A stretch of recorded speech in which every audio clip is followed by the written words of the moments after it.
Selamat pagi, Tabi pun. Berikut merupakan video laporan hasil dari penelitian dengan judul analisis kelayakan usaha agroindustri tempe Moussaka di Bandar Lampung dengan tim peneliti yaitu Bapak Dr. Insinyur Samsul Rizal MSI, Ibu Profesor Dr. Sri Hidayati STP MP, Tri Melatiningsih STP, dan mitra penelitian Bapak Zainal yang merupakan owner dari UD-HM Mekarsari. Lokasi dari penelitian ini dilakukan di Bandar Lampung pada tahun pelaksanaan tahun 2023. Selanjutnya adalah latar belakang dari penelitian ini, adanya inovasi dan pengembangan tempe Moussaka, yaitu tempe yang memiliki potensi keunggulan sebagai tempe sehat yang mengandung beta-glukan, sehingga perlu dilakukan analisis kelayakan usaha untuk mendirikan usaha agroindustri tempe Moussaka. Tujuan dari penelitian ini yaitu untuk menganalisis kelayakan pendirian usaha agroindustri Moussaka yang ditinjau dari aspek finansial dan aspek teknis.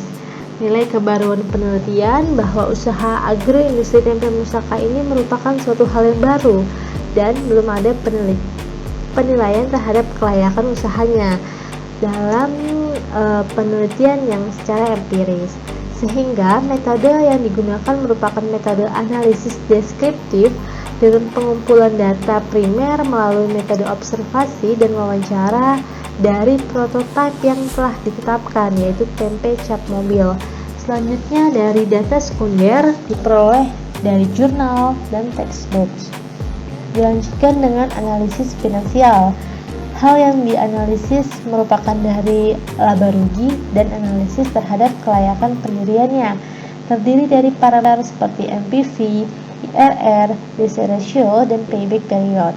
Setelah dilakukan analisis, dapat dilakukan penarikan kesimpulan yang ditinjau dari aspek finansial. Selanjutnya, ini merupakan hasil dari penelitian. Pada tabel 1 merupakan laba rugi dari tahun pertama hingga tahun kelima, dan tabel kedua dari tahun kelima hingga tahun ke-6. Dari income, pendapatan akan diperoleh dari penjualan tempe Moussaka dan penjualan limbah kulit kedelai.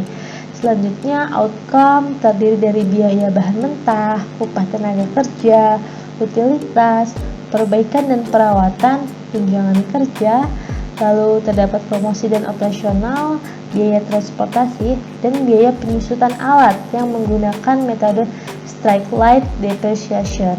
Lalu akan diperoleh laba operasional. Setelah laba operasional diperoleh, maka akan dilakukan pemotongan PPh UMKM sebesar 6%. Maka dari situ akan diperoleh laba bersih dari tahun pertama hingga tahun ke-10.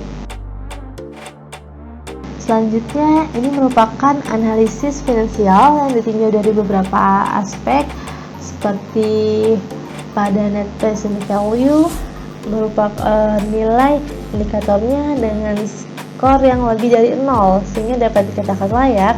Lalu internal rate return-nya dengan besaran nilai 44% lebih dari diskon faktor yang telah ditetapkan, yaitu 6% dari kredit usaha rakyat sehingga dapat dikatakan layak. Lalu nilai net BC rasio dengan skor 1,69 telah melebihi dari skor 1, dapat dikatakan layak, dan payback period sebesar 0,89. Ini sudah melebihi dari umur proyek selama 10 tahun. Sehingga dari analisis yang telah dilakukan dapat diketahui bahwa pendirian agroindustri tempe Moussaka ini layak untuk dijalankan di kota Bandar Lampung.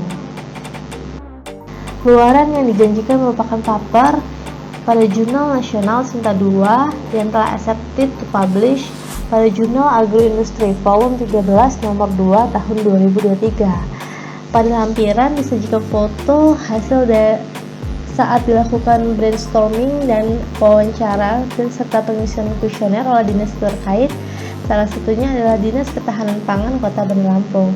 Selanjutnya pada foto bagian bawah merupakan hasil kegiatan wawancara dan observasi pada kegiatan produksi tempe cap mobil yang ditetapkan sebagai prototipe. Lalu tempe moussaka disajikan pada foto dengan kemasan polipropilen dan telah terdapat stiker yang berisi dari informasi mengenai tempe moussaka. Lalu penelitian ini telah accepted di dalam international conference yang dilakukan di Universitas Jember melalui via Zoom. Sekian pelaporan terhadap penelitian pendanaan pascasarjana, semoga bermanfaat. Terima kasih banyak.